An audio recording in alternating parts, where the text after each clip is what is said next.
আজি আমাৰ তিনিচুকীয়া জিলাৰ তিনিচুকীয়া বিধানসভা সমষ্টিত মহিলা উদ্যমিতা আঁচনিৰ ধন বিতৰণ হ'ল।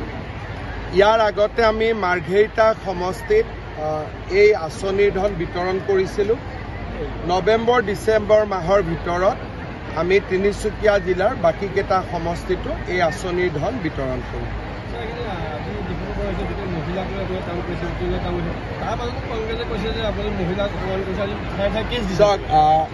কংগ্ৰেছ দলৰ সদস্যসকলে মাকৰ পেটৰ পৰা জন্ম হৈছিল নে নাই মোৰ সন্দেহ আছে। তেওঁলোকে কিবা মেচিনৰ পৰাই জন্ম হৈছিল নেকি?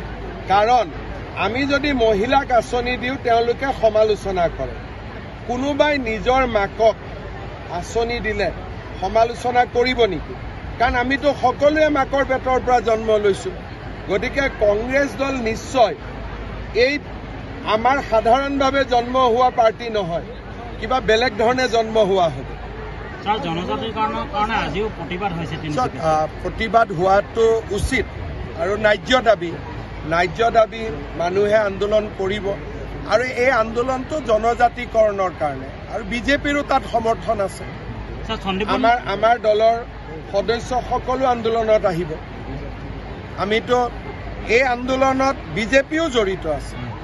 সন্দীপন গাৰ্গক অলপ সময় আগতে এৰেষ্ট কৰিছে। আপোনালোকে টিভিত চাব, মইতো শুনা নাই, মইতো মিটিঙতে আছিলোঁ। আপোনালোকে টিভিতে চাই ল'ব।